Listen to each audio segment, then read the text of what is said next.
Magandang araw mga tol, KO Boxing to, kamusta?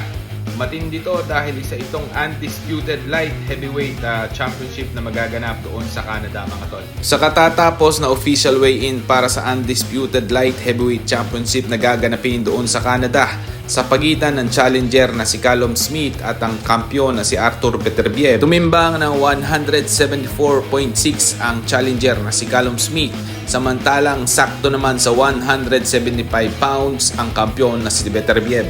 Sa kasalukuyan, bit-bit ng challenger na si Callum Smith ang kartadang 29 wins with 21 knockouts. Isa pa lang ang talo. Nanggaling nga ito kay Canelo Alvarez noong naglaban sila taong 2019. Samantala, ang reigning at defending unified IBF, WBO, WBC light heavyweight champion na si Artur Beterbiev ay may kartadang 19 wins with 19 knockouts, 100%.